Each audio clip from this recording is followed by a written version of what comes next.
तो हम लोग पढ़ रहे हैं dilute solution and colligative properties, जिसमें कंसंट्रेशन से जुड़ा हुआ टर्म्स देख चुके हैं।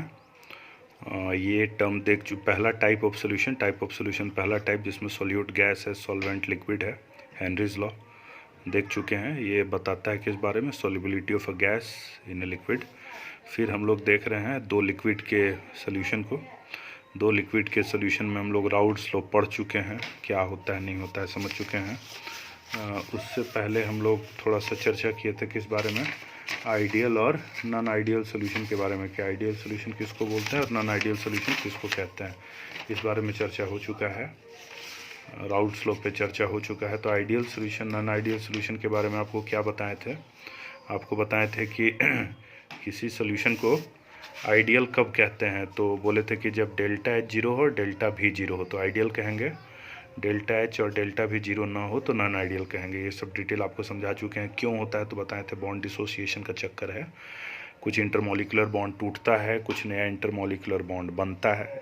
ये सारा चीज़ हम लोग काफ़ी डिस्कस कर चुके हैं।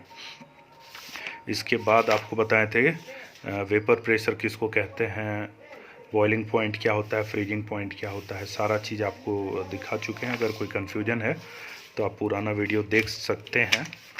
और फिर इसके बाद हम लोग राउल्ट्स लॉ देखे थे कि भाई ये आइडियल बाइनरी सोल्यूशन के लिए वैलिड होता है।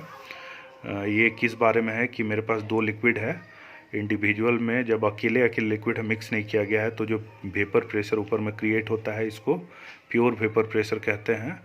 और जब दोनों को मिला देते हैं तो ऊपर जो वेपर कलेक्ट हो रहा है वो मिक्सचर है दोनों का। तो राउल्ट लॉ इस टोटल वेपर प्रेशर को निकालने का तरीका बताता है कि टोटल वेपर कितना होगा, तो दोनों के पार्शियल वेपर प्रेशर के सम के बराबर होगा। और पार्शियल वेपर प्रेशर कैसे निकलता है, P not A into X A plus P not B into X B, ये सब डिस्कस कर चुके हैं। और फिर आपको थोड़ा सा इस बारे में भी बताए थे कि ये बताए थे कि भाई दो राउल्ट्स लॉ में हमेशा रिज़ल्ट जो उसका फार्मूला है उसके अकॉर्डिंग नहीं आता है। कई बार जो रिज़ल्ट्स होता है वो क्या होता है, वो फार्मूला से डिफरेंट आता है, तो उसको कहेंगे डेविएट कर गया राउल्ट्स लॉ। राउल्ट्स लॉ से कुछ डेविएशन ऑब्जर्व हो रहा है। तो डेविएशन में दो तरह का डेविएशन है, पॉजिटिव डेविएशन और negative deviation from Raoult's law. बताए थे कि अगर वैल्यू जो है वेपर प्रेशर का आइडियल सोल्यूशन से ज़्यादा आ जाए, मतलब कोई लिक्विड लिए हैं, दो लिक्विड को मिलाए हैं और जो वेपर प्रेशर आ रहा है वो अधिक है किसके कंपैरिजन में, कि राउल्ट्स लॉ से निकालते उसके कंपैरिजन में, तो उसको कहते हैं पॉजिटिव डेविएशन। और कम आ रहा है तो उसको कहते हैं नेगेटिव डेविएशन। ये सारा चीज़ अपन लोग डिस्कस कर चुके हैं। पॉजिटिव डेविएशन क्यों होता है तो आपको बताए थे कि जो बाद में जो बॉन्ड बनता है इंटरमॉलिकुलर बॉन्ड वो कमज़ोर बन जाए तो वेपोराइजेशन अधिक होगा, आपकी उम्मीद से अधिक होगा, या राउल्ट लॉ के अकॉर्डिंग जितना होना चाहिए उससे अधिक होगा। तो इसलिए वेपर प्रेशर क्या हो जाएगा, बढ़ जाएगा। जबकि फाइनल इंटरमॉलिकुलर बॉन्ड अगर स्ट्रॉन्ग है तो ये उल्टा होगा। तो इसके बाद हम लोग देखे थे कि भाई अगर कोई दो लिक्विड का मिक्सचर है और वो फॉलो कर रहा है राउल्ट्स लॉ को, बाइनरी सोल्यूशन है और वो आइडियल्स लॉ को कोई बाइनरी सोल्यूशन है और राउल्ट्स लॉ को फॉलो कर रहा है, ऑब्वियस वो करता है, तो ग्राफ कैसा बनता है, किसका किसका, दोनों के इंडिविजुअल पार्शियल प्रेशर्स का और टोटल प्रेशर का ग्राफ कैसा बनता है आपको बताए थे। स्ट्रेट लाइन होता है, रीज़न आपको सारा दे चुके हैं, आप पुराना वीडियो देखिए अगर कोई कन्फ्यूज़न है तो। इसमें थोड़ा सा देखेंगे हम लोग एक छोटा सा एक दो चीज़, और उसके तुरंत बाद अब फिजिक्स में फिर से एक बार स्विच करेंगे, फिर वापस लौटेंगे तो केमिस्ट्री देखेंगे। तो एक ये पहला केस है, मतलब ये पहला केस आइडियल का हो, उसके बाद ये दूसरा केस है जब पॉजिटिव डेविएशन हो। तो यहाँ पे आप इस ग्राफ को देखिए, ये डॉट वाला जो ग्राफ है वो आइडियल वाला केस है, देखिए वही ग्राफ है। ये टोटल के लिए हो गया, ये किसके लिए हुआ, बी के पार्शियल प्रेशर के लिए हुआ, ये ए के पार्शियल प्रेशर के लिए हुआ। जब हम लोग पॉजिटिव डेविएशन की बात करते हैं मतलब वेपर प्रेशर अधिक मिलेगा, किसके कंपैरिजन में, राउल्ट्स लॉ से जो मिल रहा था उसके कंपैरिजन में। क्यों मिलेगा, तो बिकॉज बाद में जो इंटरमॉलिकुलर बॉन्ड है वो कमज़ोर बन गया। तो इसलिए ग्राफ में बस यही चेंज होता है कि ग्राफ जो है आइडियल के रिस्पेक्ट में सारा ग्राफ ऊपर उठ गया। देखिए ये है किसके लिए, ये है बी के लिए, जो बी पहले था स्ट्रेट ऐसे, उसके जगह ऐसे कर्व बन जाएगा, चूँकि प्रेशर क्या हो जाएगा, ज़्यादा एक बी का मिलेगा। क्यों मिलेगा? चूँकि बॉन्ड कमज़ोर हुआ तो ज़्यादा बी वेपोराइज होगा। उसी तरह से ए के लिए भी टोटल प्रेशर क्या मिलेगा? ज़्यादा मिलेगा। क्यों मिलेगा? चूँकि ए भी पहले के रिस्पेक्ट में ज़्यादा वेपोराइज हो रहा है और टोटल तो ज़्यादा मिल रही है, चूँकि टोटल होता क्या है? दोनों के पार्शियल प्रेशर का सम होता है, दोनों का पार्शियल वेपर प्रेशर का सम होता है। तो दोनों का वेपर प्रेशर अगर बढ़ गया तो टोटल ओवियस है क्या हो जाएगा? बढ़ जाएगा। इसी तरह से नेगेटिव डेविएशन के केस में जब जाएंगे तो क्या होता है? बाद में जो इंटरमॉलिक्यूलर बॉन्ड है वो मजबूत बनता है और मजबूत बनने का सीधा नतीजा क्या होगा? वेपोराइजेशन कम होगा और वेपोराइजेशन कम होने का सीधा नतीजा क्या होगा? ए का वेपर प्रेशर, देखिए ये टोटल के लिए है, ये ए के लिए है, ये बी के लिए, आइडियल केस में डॉट से आइडियल केस को रिप्रेजेंट कर रहे हैं। तो इस केस में जब नेगेटिव डेविएशन होगा तो ए का भी वेपर प्रेशर घट जाएगा, बी का भी वेपर प्रेशर घट जाएगा और टोटल वेपर प्रेशर भी घट जाएगा। तो इसको क्या कहेंगे? Negative deviation from Raoult's law. तो ये पॉजिटिव डेविएशन, नेगेटिव डेविएशन, तो इतना ही चीज़ है इसमें। एक और छोटा सा कंसेप्ट होता है, उसको हम लिखे नहीं हैं, उसको कहते हैं, हम ऐसे ही समझा दे रहे हैं, बाद में आपको लिखा देंगे वैसा होगा। तो एक छोटा सा टर्म है, जानना चाहिए, बस अभी उसको हल्का समझा दे रहे हैं। इसको कहते हैं एजियोट्रॉपिक मिक्सचर। एजियोट्रोपिक मिक्सचर, देखिए इसमें हम लोग पहले बहुत ज़्यादा पढ़ाते थे। इसमें minimum boiling azeotrope, maximum value boiling azeotrope, बहुत कंसेप्ट आता था।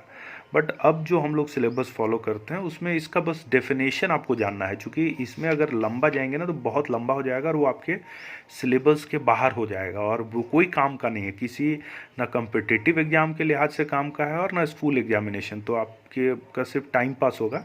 तो आप बस इसके डेफिनेशन को याद रखिए कि एजियोट्रॉपिक मिक्सचर एक्चुअली कहते किसको हैं। तो आप ऐसे समझिए कि जैसे मान लीजिए आपके पास एक कंटेनर में दो लिक्विड है और इन दोनों को आपको सेपरेट करना है। तो इसका जो बेसिक तरीका होता है कि दोनों को अलग अलग करना है, तो इसका जो बेसिक तरीका होता है उस तरीका को कहते हैं fractional distillation method. Fractional distillation method क्या होता है वो जानिए। तो फ्रैक्शनल डिस्टिलेशन मेथड में हम लोग इनके बॉइलिंग पॉइंट का उपयोग करते हैं कि भाई दोनों में से किसी का बॉइलिंग पॉइंट कम होगा, किसी का बॉइलिंग पॉइंट ज़्यादा होगा। अब इसको गर्म करना शुरू करेंगे, इसको पूरा ढक दे और एक छोटा सा बस यहाँ पर नाली जैसा बना हुआ हो तो, और वो नाली फिर कोई कंटेनर में आ रहा है इस तरह से सपोज कीजिए, तो क्या होगा कि हम लोग इसको गर्म करेंगे तो जिसका बॉइलिंग पॉइंट पहले आएगा, जैसे मान लो ए का बॉइलिंग पॉइंट 30 डिग्री सेंटीग्रेड है और बी का बॉइलिंग पॉइंट 40 डिग्री सेंटीग्रेड है, तो ए पहले बॉयल होगा तो ऊपर में ए का जो वेपर है वो ए के थ्रू आके यहाँ जमा हो जाएगा। इस तरह से ए सेपरेट हो गया और बर्तन में बी रह गया। इस तरह के तरीका को हम लोग नाम देते हैं फ्रैक्शनल डिस्टिलेशन मेथड। लेकिन जब हम लोग एजियोट्रॉपिक मिक्सचर की बारे में बात करते हैं तो कहा जाता है कि ऐसे मिक्सचर को फ्रैक्शनल डिस्टिलेशन मेथड से सेपरेट नहीं किया जा सकता है। और इसका कारण क्या है वो जानिए। तो इसका कारण ये होता है कि यहाँ पे जो हम लोग मिक्सचर लेते हैं, इसमें जो हम लोग मिक्सचर लिए वो कुछ ऐसा मिक्सचर लेते हैं कि लिक्विड फेज में दोनों का मोल फ्रैक्शन और वेपर फेज में भी दोनों का मोल फ्रैक्शन इक्वल हो जाए। मतलब हम मोल्स इक्वल नहीं हो, ऐसा मोल इक्वल हो ऐसा कतई नहीं कह रहे हैं, हम यहाँ बोल रहे हैं मोल फ्रैक्शन। मान लो यहाँ का ए का मोल फ्रैक्शन 0.3 है और बी का मोल फ्रैक्शन 0.7 है, तो ऊपर में भी इसका 0.3 और 0.7 ऐसा कम्बिनेशन ले रहे हैं। अब वो कैसे लेंगे ये बात नहीं करेंगे, बस ऐसा कम्बिनेशन होना चाहिए अभी फ़िलहाल। दोनों का ऐसा वेपर प्रेशर हो, दोनों को इतना अमाउंट में मिलाएं कि ऐसा हो जाए कि नीचे लिक्विड फेज में मोल फ्रैक्शन और वेपर फेज में मोल फ्रैक्शन इक्वल हो। तो ऐसी स्थिति में जब इसको आप गर्म कीजिएगा और ये बॉयल होगा तो दोनों एक साथ बॉयल होगा, और दोनों एक साथ बॉयल होगा तो जब दोनों के वेपर को आप ले जाके इकट्ठा भी करेंगे तो ऐसी स्थिति में फिर यहाँ पर आपको मिक्सचर ही मिलेगा, मतलब उनको आप सेपरेट नहीं कर पाएँ। तो बस आप जब एजियोट्रॉपिक मिक्सचर गलती से कहीं बात करता है कि एजियोट्रॉपिक मिक्सचर क्या है, तो आपको ये याद रखना चाहिए कि ये ऐसा मिक्सचर है दो लिक्विड का जिनको फ्रैक्शनल डिस्टिलेशन मेथड की मदद से हम लोग सेपरेट नहीं कर सकते हैं। ठीक है, इतना ही पर्याप्त होगा। यहाँ पे आपका राउल्ट्स लॉ ख़त्म होता है। एक और केस इसमें आएगा जिसमें राउल्ट लॉ में नहीं, जो थर्ड केस होगा, जैसा हम लोग केस शुरू से पढ़ रहे हैं, तीसरा केस आएगा जिसमें क्या होगा, टाइप ऑफ सॉल्यूशन, जिसमें सॉल्यूट सॉलिड होगा, सॉल्वेंट लिक्विड होगा। ये सबसे बड़ा सेक्शन है, इसको हम लोग अभी थोड़ा रुक के पढ़ेंगे। हम लोग अभी इसके बाद फिजिक्स स्टार्ट करेंगे इलेक्ट्रिक फील्ड में आगे। ठीक है, चलिए, थैंक यू।